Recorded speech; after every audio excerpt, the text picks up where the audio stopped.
वीणा पाणिनी माँ सरस्वती जी के श्री चरणों में नमन करते हुए मंच पर उपस्थित सभी विद्वत जनों को अभिनंदन करते हुए आज के सभी प्रशिक्षणार्थियों को बहुत बहुत बधाई, बहुत बहुत आपका अभिनंदन कि आज आप हिंदुस्तान की सबसे बड़ी संस्था संगीत नाटक अकादमी से जुड़ गए। बहुत बहुत आपका धन्यवाद। संगीत नाटक अकादमी हिंदुस्तान की सबसे बड़ी म्यूजिक, डांस एंड ड्रामा की संस्था है और ये संस्कृति मंत्रालय से सीधे निबद्ध है। आपको जानकर के हैरानी होगी कि हिंदुस्तान का सबसे बड़ा dramatic school, national school of drama, जो हिंदुस्तान का सबसे बड़ा नाट्य विद्यालय है, वो भी संगीत नाटक अकादमी से एफिलिएशन लेकर के चला। ये संगीत नाटक अकादमी अपने आप में हिंदुस्तान की कला और संस्कृति को संजोए हुए यहाँ के सांस्कृतिक गौरव को आगे बढ़ाती है और एक पीढ़ी से दूसरे पीढ़ी तक हमारी परंपराओं को हस्तांतरित करती है। जैसा कि यथा नाम तथा गुण, संगीत मतलब म्यूजिक, नाटक यानी ड्रामा, ये हमारे समाज के सबसे सरलतम संचार के माध्यम है, संगीत और नाटक। आदिकाल से लेकर के आजादी के समय तक बहुत ही अच्छा एक अनुभव रहा है लोक नाटकों का, संगीत के माध्यम से नाटकों का, कि उन्होंने अपनी अभिव्यक्ति से देश की दशा बदल दी। जब अंग्रेजों का शासन था तो गलियों में पानी की व्यवस्था बहुत खराब हुआ करती थी। कुएं से जाकर के पानी भरने जाती थी हमारे घर की माता बहनें। तो अंग्रेजों ने अपना प्रभाव जमाने के लिए गली के मोहल्ले में एक बार एक नल लगवा दिया और चारों तरफ नगाड़ा पिटवा करके आवाज कराई कि देखो अंग्रेज कितने अच्छे हैं, आपका कितना भला चाहते हैं कि कुओं से पानी भर के जो माता बहनें लाती थी, अब वो गली में ही अपने आप को पानी भर करके पास से पास में सुखी अनुभव करें। लेकिन आजादी के दीवानों को ये कहां पसंद था। तो संगीत के माध्यम से अभिव्यक्ति लोगों की देखिए उस समय की, जो अभी गाना के सरलतम माध्यम में, गली मोहल्ले की जो महिलाएं थी वो पानी भरने के लिए कुएं पर ही चल पड़ी और कुएं पर जब वो जा रही थी, अध्यक्ष जी वो कहती थी, तो रास्ते में अंग्रेज मिल गए, घोड़े पर सवार, कंधे पर बंदूक। अब उनको लगा कि ये अंग्रेज हमें रोकेंगे, तो इनसे कैसे बचा जाए कि ये हमें रोकेंगे। उन्होंने गीत गाना शुरू कर दिया, फिरंगी नल मत लगवावे, फिरंगी, फिरंगी का मतलब है जो हमारे रंग का नहीं है, यानी अंग्रेज, दूसरे रंग वाला। फिरंगी नल मत लगवावे, फिरंगी नल मत लगवावे, नल को पानी बहुत बुरो, मेरी तबीयत घबरावे। ये उन्होंने गीत गाया। तो अंग्रेज चुपचाप रुक गए कि जिस जगह हमने नल लगवाया है उसका पानी अच्छा नहीं है, इसीलिए महिलाएं अपने उसी कुएं पर जा रही थी, जबकि वो विरोध था अपनी स्वतंत्रता का। तो ये स्वतंत्रता का जो आंदोलन था उसमें भी अनेक प्रकार से नाटकों ने, गीतों ने अभिव्यंजना की कि हम आजाद रहना चाहते हैं, हमें तो भाई कुएं का पानी पसंद है, हम तुम्हारे इस नल के चक्कर में नहीं आने वाले। और भी कई प्रकार के गीत हैं। तो ये संगीत है, ये समय समय पर हमारे देश को, हमारे समाज को दिशा देता आया है नाटक का माध्यम। सत्यवादी महाराजा हरिश्चंद्र जो रामचंद्र जी से 36 पीढ़ी पहले के राजा हुआ करते थे, उनके जीवन के कथानक पर नाटक देखा मोहनदास करमचंद गांधी ने बचपन। किसने देखा बच्चों? मोहनदास करमचंद गांधी। और दूसरे दिन उन्होंने नाटक देखा श्रवण कुमार। दोनों की कथा आपको मालूम है। केवल 2 नाटकों ने ही मोहनदास करमचंद जैसे एक साधारण बालक को राष्ट्रपिता महात्मा गांधी बना दिया। एक बैठे बैठे बालक के मन में कल्पना आती है कि बरसात आ रही है, कुछ दिनों में बरसात की बूंदें टप टप टप टप गिरेंगी और किसी झोंपड़ी पर तेजी से गिरेंगी, तो उसमें बैठी हुई दादी माँ नाती से कहेगी, बेटा सो जा, कल स्कूल जाना है। बोले दादी नींद नहीं आ रही है, क्या करूं? बोले सो जा, नहीं तो टिप टिप हुआ आ जाएगा। एक पाठ है छोटा सा, टिप टिप। तो ऐसे पाठों को भारत सरकार की नई शिक्षा नीति के अंतर्गत थिएटर इन एजुकेशन के माध्यम से आप तक लाया गया है। वो पढ़ाई जो कभी जटिल लगती है, मैथमेटिक्स की अलजेब्रा से लेकर के एलसीएम एचसीएफ तक, उसको आप तक लेकर के आइए। आप भाग्यशाली बच्चे हैं जो 15 बच्चे इसमें सेलेक्ट किए गए हैं। और मैं तो कहूंगा कि ये वो एक देवभूमि है हाथरस, जहाँ कला और संस्कृति पनपती रही है। कला और संस्कृति के क्षेत्र में आगे रहा है हमारा ये जनपद।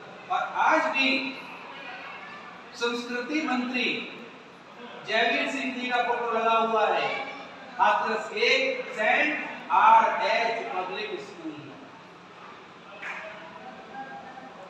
धन्य है ये स्कूल, जिसके लिए मंत्री जी ने और माननीय मुख्यमंत्री योगी जी ने तुरंत ही ये कह दिया कि यहाँ के बच्चों को सिखाइए, सर्टिफिकेट हम देंगे आपको। अभी 2 दिन मुझे लखनऊ में रहना पड़ा और उन्हें आपके लिए ये प्रशिक्षण योजना आप तक है।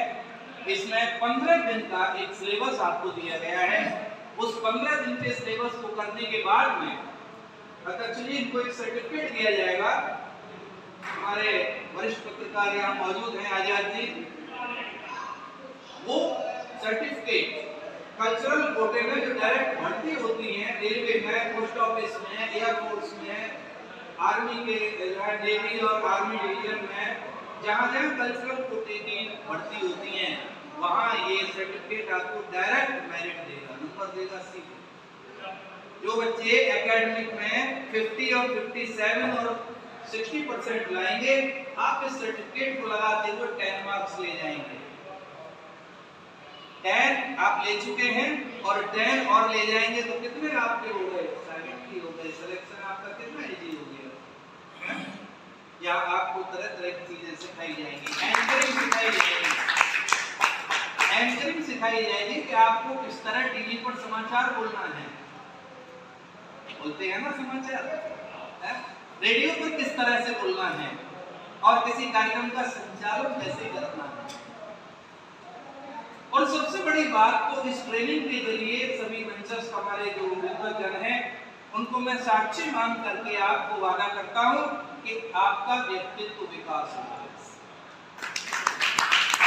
आप बड़े से बड़े ऑफिसर के केबिन में घुस करके बात करने से जो डरेंगे ना, कितना भी समझदार व्यक्ति हो, जब जिलाधिकारी के ऑफिस में घुसता है तो एक बार रुमाल निकाल के पसीना पहुंचने लग जाता है। लेकिन मेरा दावा है आप थिएटर ग्रेजुएशन का सर्टिफिकेट लेने के बाद बड़े से बड़े कमिश्नर के ऑफिस में भी धड़ल्ले से जाएंगे, क्योंकि आपके अंदर का डर खत्म हो चुका होगा। तो आइए इन 15 दिनों में हमारे साथ पूरे समय जुड़ी। और सबसे बड़ी बात कहूँगा, अनुशासन और समय की कीमत, 2 चीज सिखाता है ये हमारा ओरिएंटेशन का ट्रेनिंग केंद्र। 8 बजे का टाइम है तो हमें 8 बजे हर हालत में कहीं पर भी पहुंचना है।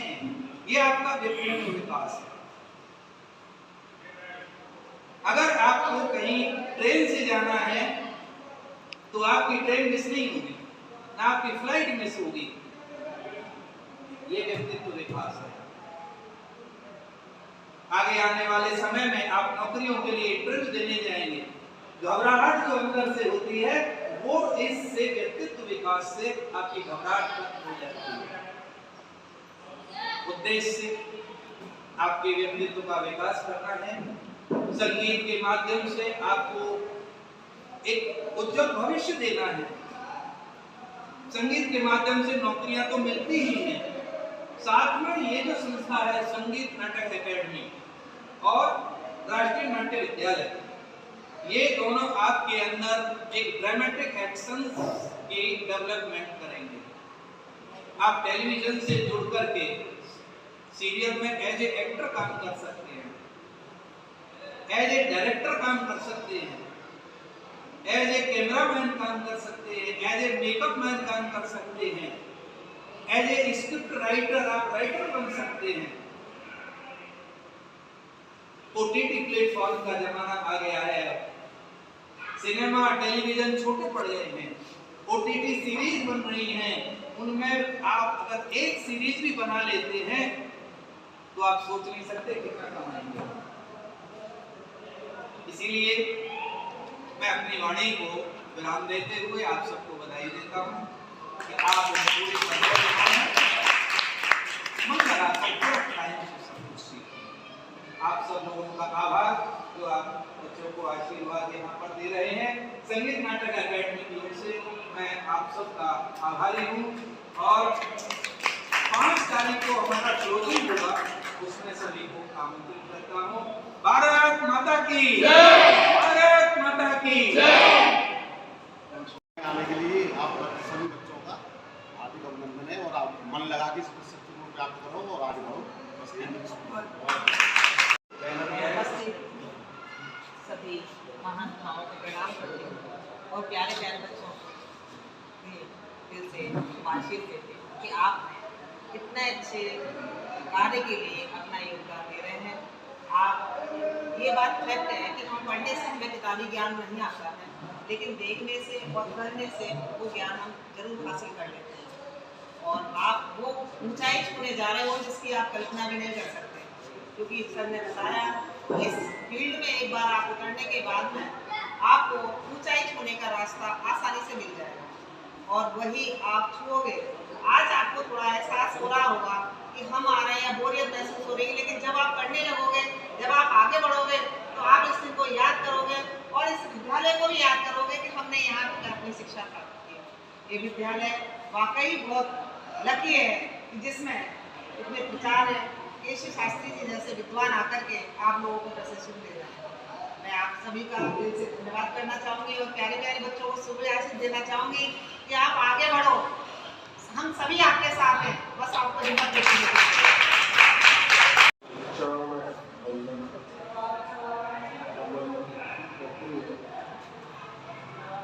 आप लोगों को कुछ कहने से पहले यहाँ बैठे हुए अतिथि है, बहुत ही सौभाग्य की बात है कि आप जैसे अतिथि बहुत ही मुश्किल से मिलते हैं और मैं तो यही आदमी हूँ, मुझे तो मिल जाते हैं। मैं इतना लगी हूँ कि मुझे कुछ करना नहीं पड़ता और सबको हो जाता। क्यों हो जाते हैं? आप नहीं होते। मतलब तो ऐसे ही शास्त्री जी हैं। शास्त्री जी क्या कर रहे हैं कि आप उन लोगों को कलेक्ट कर रहे हैं, आप लोगों को इकट्ठा कर रहे हैं, इकट्ठा करके कोशिश कर रहे हैं कि आप लोग जो आपके परिवार में, आपके घर में, आपके पड़ोस में नहीं बने, वो आप लोग बने। ऐसा शास्त्री जी करने की कोशिश कर रहे हैं, लेकिन अभी इनको प्रोत्साहन कम मिल गया है, क्योंकि हम लोग इनके लिए कुछ कर नहीं पा रहे हैं। हम लोग इनके लिए कुछ कर नहीं पा रहे। आप लेकिन निरंतर प्रयास कर रहे हैं। जिस तरीके से अभी आपने कहा था महात्मा गांधी राष्ट्रपिता बन गए, कैसे बन गए? क्योंकि वो जमीनी स्तर से चले तब वो राष्ट्रपिता बन गए। इसी तरीके से आप भी कुछ ही बच्चों को लेकर चल रहे हैं और कोशिश कर रहे हैं कि मैं बच्चों को आगे मतलब उतने उन्नति के मार्ग पर सेट कर दूं कि बच्चे पीछे मुड़कर न देखें। अब मैं कोशिश कर रहे हैं, राष्ट्रपिता तो मैं बन नहीं सकता हूँ, लेकिन बच्चों का कोई भी पिता या भाई या चाचा या ताऊ तो बन ही जाऊंगा। ऐसी कोशिश हमारी शास्त्री जी की है और मैं समझता हूँ कि इनकी ये कोशिश आज नहीं तो कल सफल अवश्य होगी।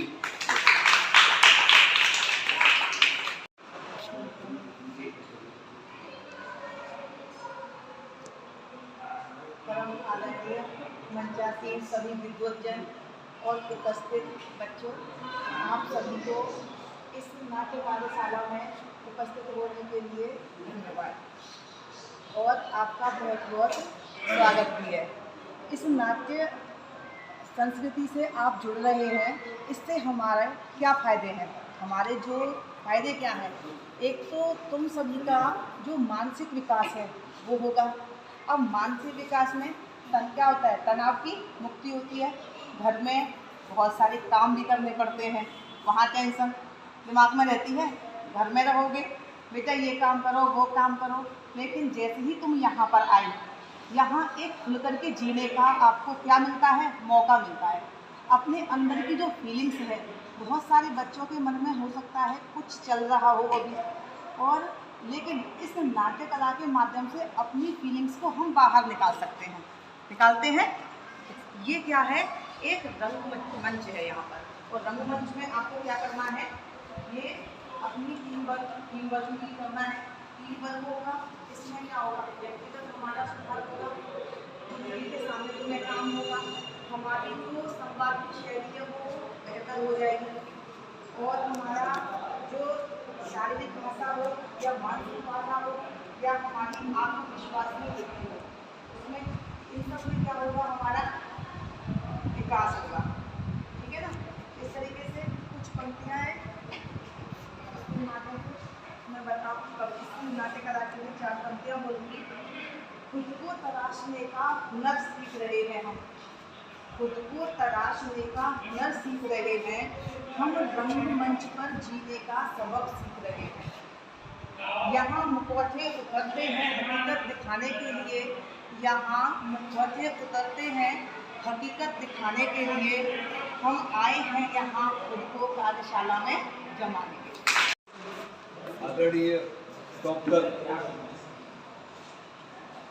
केसी शास्त्री जी, जो ख्याति प्राप्त अंतर्राष्ट्रीय विभूति हैं, आदरणीय श्री भाई अजय किशोर कौर जी, जो मेरे बड़े भाई हैं, आदरणीय प्रमिला दीदी जी, मेरी बड़ी बहन, आदरणीय विजय सिंह प्रेमी जी, मेरे मित्र, और हमारे बीच में मेरे ही परिवार के यानी शिक्षक परिवार में विराजमान मेरी कुमाजू की बहन और हमारे भाई शर्मा जी।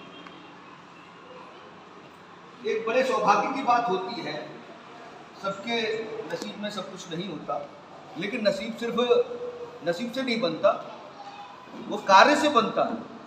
उद्यमे नहीं सिद्धयन्ति कार्याणि न मनोरथई, उद्यम से परिश्रम से ही सिद्ध होते हैं, न मनोरथई, सोचने से नहीं होते। मन की कल्पना से कोई भी सपना साकार नहीं होता।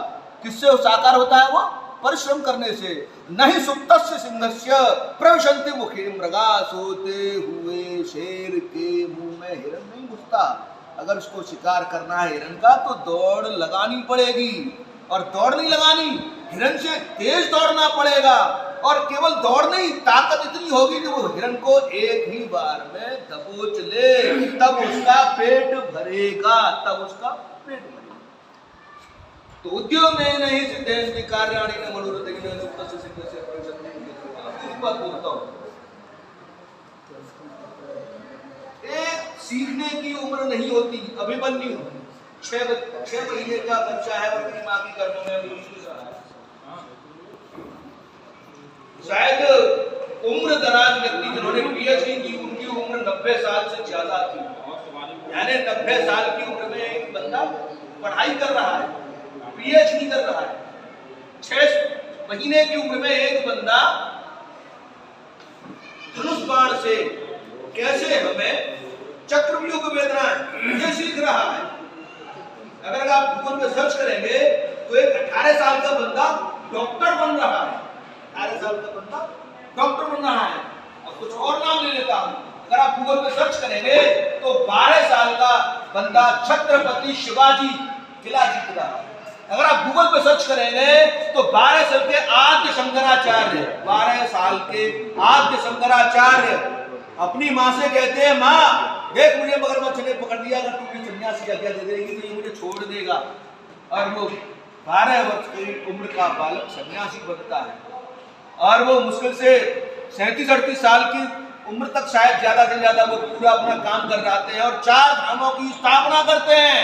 उस जमाने में, जिस जमाने में केवल लोग पैदल चला करते थे, पूरब पश्चिम उत्तर दक्षिण 4 धामों की वो स्थापना करते।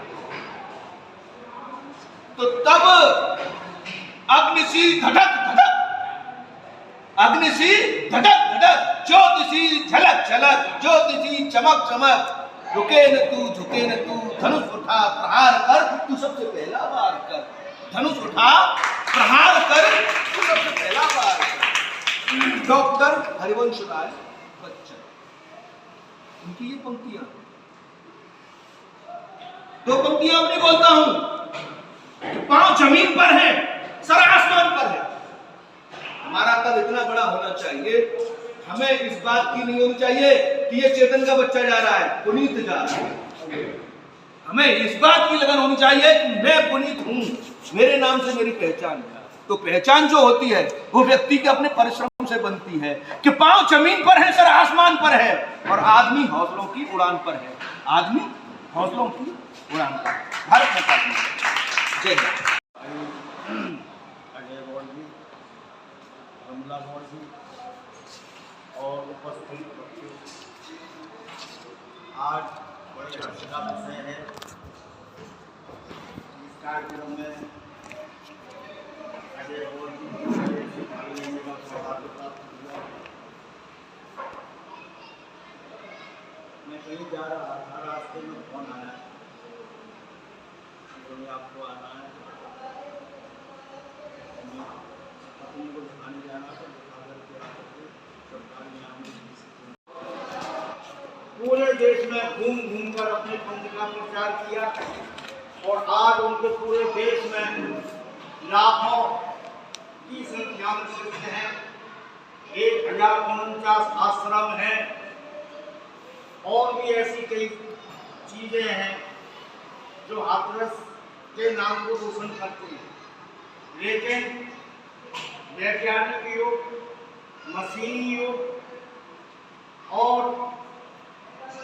जो आधुनिक व्यवस्था कायम हुई है उससे विधाएं कुछ दबती जा रही हैं, उन पर धूल की परत जो है उन पर जम रही है। आप लोग ये भी नहीं जानते होंगे स्वामी क्या करेंगे, जानते बताओ तो कितने लोग जानते हैं स्वामी क्या करेंगे? वो नहीं जानते। मैं बच्चों से पूछ रहा हूँ, हम और आपके मुंह में तो है जो विधा हमारे देश में प्रसिद्ध हुई हाथरस की, वो आज लुप्त होती जा रही है। और भी ऐसी तमाम हाथरस कवियों की खान कहा जाता था, कवियों का नगर कहा जाता था। हर गली में 4-6 कवि मिलते थे, अपने सुख मिला करते थे, हंसा हंसा के लोग बोल कर देते थे। आज वो लोग भी लुप्त होते जा रहे हैं। क्यों? कि आज इतना मशीनी युग आ चुका है, इतनी व्यस्तता हो चुकी है, जब किसी पे कार्यक्रम के लिए क्या सुनने तक के लिए वक्त नहीं है। आज स्थिति अलग है, पिछली परंपराओं को जानने का प्रयास करते रहना चाहिए। और हमारे अजय और जी को बधाई देना चाहता हूँ कि उन्होंने इस प्रकार की एक व्यवस्था रखी है, एक कार्यक्रम रखा है, जिससे किसी ने जानने का भी अवसर मिलेगा और जानते रहने का प्रयास भी करते रहना चाहिए। समय समय पर मैं हाजिर हूँ और कोई सेवा हो मेरी लायक बताना। धन्यवाद। एक ऐसे कार्यक्रम के आयोजक संयोजक परम आदरणीय सम्माननीय श्री यदुवंशी जी इस कार्यक्रम के ऑर्गेनाइजेशन करने वाले हमारे बचपन के सखा, बचपन के मित्र, बचपन के भाई आदरणीय गौड़ साहब, हमारे बीच में बैठी हुई हमारी मातृशक्ति परम आदरणीय बहन उर्मिला गौड़ जी, हाथरस की लेखनी में पत्रकारिता में जिन्होंने पूरे प्रदेश में एक नाम स्थापित किया, अपनी लेखनी से जाने वाले हमारे बहुत ही क्रांतिकारी बेबाक पत्रकार परम आदरणीय महादेव जी अटल जी यहाँ बैठे हुए हैं। इस कार्यक्रम के मुख्य अतिथि आदरणीय चेतन साहब और यहाँ बैठे हुए हमारे प्यारे प्यारे बच्चों का मैं हार्दिक अभिनंदन स्वागत करता हूं। प्रिय बच्चों, आज एक ऐसे विषय पर यह गोष्ठी है जो विधा धीमे धीमे विलुप्त होती चली जा रही है। बात कहें उस जमाने की, आज इस युग में, कंप्यूटर युग में, मोबाइल युग में जो विधाओं का खात्मा होता चला जा रहा है, इससे हमारे देश का काम करने वाला नहीं। वो विधाएं थी, पूरी पूरी रात हम लोग स्वांग देखा करते थे। स्वांग के प्रोधा थे हमारे हाथरस के ही नथाराम गौड़, जिन्होंने पूरी दुनिया में हाथरस का गंध किया। आदरणीय अटल जी हाथरसी नहीं, प्रदेशी नहीं, भारत नहीं, उनको विदेशों में भी जाने का, नौटंकी करने का मौका मिला।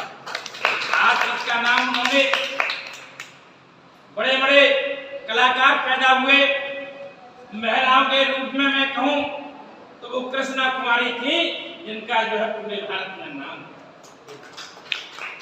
और मनोरंजन के तौर पर सभी को हंसाने का अगर कोई काम किया करता था उस जमाने में, चाहे अमर सिंह राठौर में या इंद्र हरण का जो स्वांग हुआ करते थे, उनमें अगर कोई काम करता था हंसाने का पब्लिक को, उसका नाम था छज्जन, जो नजदीक के मथुरा के रहने वाले कोसी के। हाँ, बहुत अच्छा कलाकार था वो। और पूरी पूरी रात लोग उन कार्यक्रमों को देखा करते थे। संगीत की घड़ी में जब नगाड़े की आवाज आती थी तो 12 किलोमीटर पर भी नगाड़े की आवाज पहुंचती थी। आज घरों में फैल गई नगाड़े की आवाज, जो कलाकारों की आवाज थी, वो कलाकारों की आवाज आज दबती चली जा रही है। आज इस मोबाइल युग में हमें बाहर निकलना होगा, ये हमारे भारत की सेहत के लिए बहुत खतरनाक है। हमारे बच्चे आउट ऑफ कंट्रोल होते चले जा रहे हैं, हम अपनी परंपराओं को भूलते चले जा रहे हैं। हमारे जो आचार विचार थे, जो समाज में एक नया स्थान प्राप्त करते थे, उन स्थानों को हम भूलते चले जा रहे हैं। पहले चरण स्पर्श होता था पूरे अदा और उसके साथ में पैर छूते थे, आज घुटनों से ऊपर तक पैर छूने की शिक्षा दी। आज पहले गांव की बेटी को गांव की बेटी समझा जाता था, चाहे वो किसी भी जाति धर्म की होती थी। अगर पंडित जी अपनी बेटी के यहाँ गए और वहां पर अपनी बेटी को 1 रुपया दिया और वहीं आदमी की बच्ची भी आई है तो उसको भी 1 रुपया देकर के आगे थे। ये हमारे भारत की आज हमारे देश में जो व्यवस्था बदली है उस व्यवस्था को हम लोगों को अभी कम संख्या की बात आदरणीय गौतम जी गौड़ साहब ने भी कही और मैं भी कहना चाहता हूँ। आदरणीय गौड़ साहब जब तथागत गौतम बुद्ध प्रचार प्रसार के लिए निकले इस दुनिया में, वो हाथरस होके भी गए थे। मथुरा से चले और हाथरस होके गए, सिटी स्टेशन से होते हुए और सिकंदराबाद में पड़ा गया 1200 मील दूर आगे है। तो तथागत बुद्ध के हजारों की संख्या में भीड़ थी। आदरणीय चेतन जी बहुत बड़ी बात बता रहा हूँ, तो उन्होंने मां अपना संरक्षण नहीं किया। दूसरे दिन वो लौट आए, दूसरे दिन थोड़े कम रह गए, फिर भी लौट आए, चौथे दिन और कम रह गए, फिर लौट आए, 5वें दिन केवल 20-21 लोग रह गए, तब उन्होंने अपना संरक्षण किया।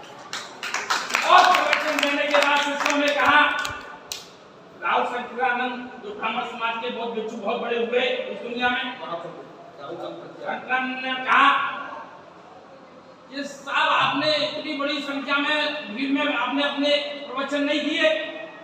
बुद्ध ने कहा ये 1000-10,000 भीड़ की कोई काम करने की वो नहीं है। अगर ये 20 लोग जिस दिन मन मना लेंगे, हाँ मैं शाम में दे जाऊंगी, ठीक है, अभी बाजार जाऊंगी, कम संख्या में बच्चे जरूर हैं। शाम में दे जाऊंगी, शाम में।